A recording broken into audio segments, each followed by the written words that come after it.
বিসমিল্লাহির রহমানির রহিম। প্রিয় দর্শক, আসসালামু আলাইকুম। আশা করি সকলেই ভালো আছেন। আমিও আল্লাহর রহমতে ভালো আছি। যে যেখানে বসে আমার ভিডিওটি দেখছেন সবাইকে স্বাগত জানিয়ে শুরু করছি। আজ আপনাদের সাথে শেয়ার করব চুলায় বার্গার বান তৈরির রেসিপি। 100% পারফেক্ট বার্গার বান তৈরির সহজ পদ্ধতি আজ শেয়ার করব। এই ভিডিওটি দেখে আপনারাও বাসায় বার্গার বান বা বনরুটি তৈরি করে খেতে পারবেন। আশা করি আমার আজকের ভিডিওটি আপনাদের উপকারে আসবে। আর ভালো লাগলে দর্শক চ্যানেলটি সাবস্ক্রাইব করে পাশে থাকার অনুরোধ রইল। আর ভিডিওটিতে লাইক, কমেন্ট ও শেয়ার দিতে ভুলে যাবেন না। চলুন শুরু করা যাক।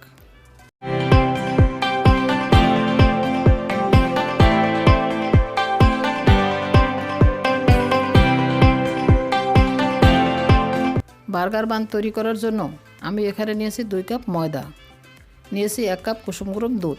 আমি গরুর দুধটা নিয়েছি, আপনারা চাইলে যে কোনো ব্র্যান্ডের লিকুইড দুধ নিতে পারেন। নিয়েছি হাফ চা চামচ লবণ, 3 টেবিল চামচ নিয়েছি রান্নার রেগুলার তেল, ইস্ট নিয়েছি 1 চা চামচ, চিনি 3 টেবিল চামচ। এখন আমি একটা মিক্সিং বোল নিয়ে নিলাম, এতে দিয়ে দিলাম দুধ। দুধটা কুসুম গরম হতে হবে, হাত দিলে যাতে পুড়ে না যায়, বেশি গরম নেওয়া যাবে না। দিয়ে দিলাম ইস্ট। ইস্ট কিন্তু ভালো মানের অ্যাক্টিভ ইস্ট হতে হবে। দিয়ে দিলাম চিনি, দিলাম লবণ। এখন সবগুলি উপকরণ একটা স্প্যাচুলার সাহায্যে ভালোভাবে মিশিয়ে নেব। এখন দিয়ে দিলাম ময়দাটা দিয়ে এভাবে স্প্যাচুলার সাহায্যে কিছুটা মিশিয়ে নেব। হাত দিয়েও মিশিয়ে নেওয়া যায়, তাতে হাতে একটু বেশি লেগে যায়। এই তো কিছুটা মিশিয়ে নিলাম। এখন হাত দিয়ে ভালো করে মিশিয়ে নেব। এই ডোটা একটু নরমই হবে, বেশি শক্ত হবে না। ডোটা নরম তাই হাতে লেগে যাচ্ছে, তাতে কোনো সমস্যা নেই। এখন দিয়ে দিলাম তেলটা। আমি সবটা তেল দেব না, কিছুটা তেল পরে দেব। এখন ভালো করে মথে নেব। এভাবে মথে নিচ্ছি, এখনও হাতে লেগে যাচ্ছে। আমি বাকি তেলটা দিয়ে দিলাম। এই ডোটা এভাবে 8 থেকে 10 মিনিট ভালো করে মথে একটা মসৃণ ডো তৈরি করে নেব।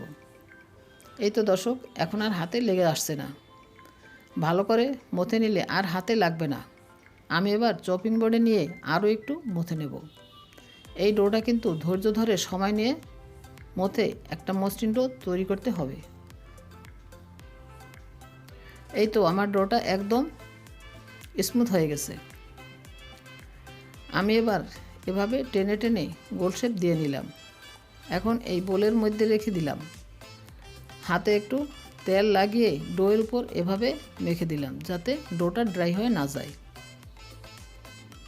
এখন ঢেকে রেস্টে রেখে দেব 2 ঘন্টা। সময়টা আসলে রুমের টেম্পারেচারের উপর নির্ভর করে। রুমটা যত গরম হবে ডোটা তত তাড়াতাড়ি ফুলে উঠবে।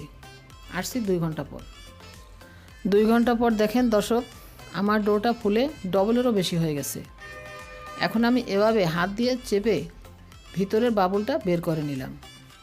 এখন একটা চপিং বোর্ডের উপর রেখে আরও একটু মথে নিলাম।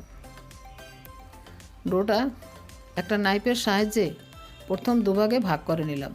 তারপর এক একটি ভাগে আরও 3টি করে মোট 6টি ভাগ করে নিলাম।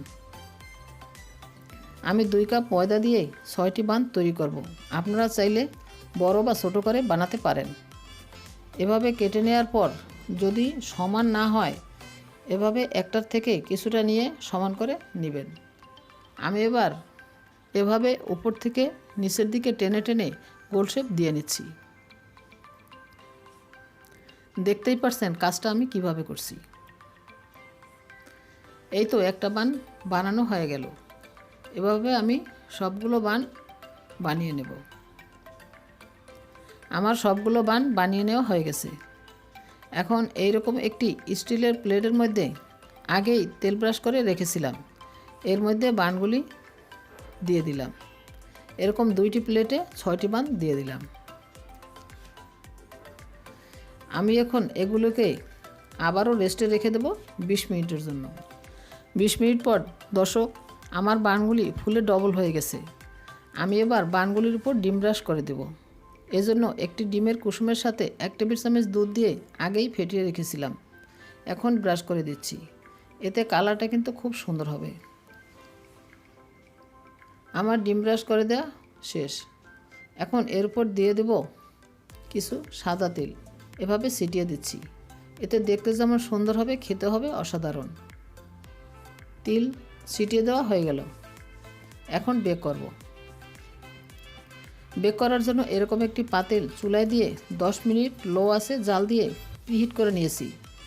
এবার আমি পাতিলের মধ্যে এরকম 3টি কাগজ দিয়ে তার উপর এরকম একটি স্ট্যান্ড বসিয়ে দিলাম। এখন বেকিং ট্রেটা দিয়ে দিলাম।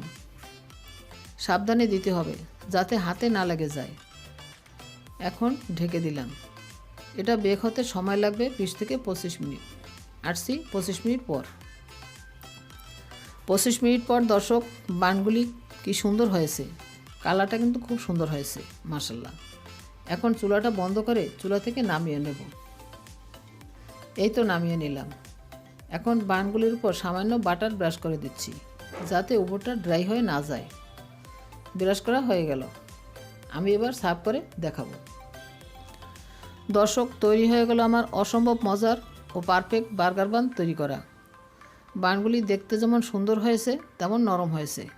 একেবারে বেকারির থেকে কোনো অংশে কম নয়, বরং এটা কিন্তু একদম স্বাস্থ্যসম্মত। এই বনটা সকালে বিকালে চায়ের সাথেও খেতে পারেন। আজ এখানেই বিদায় নিচ্ছি। আল্লাহ হাফেজ।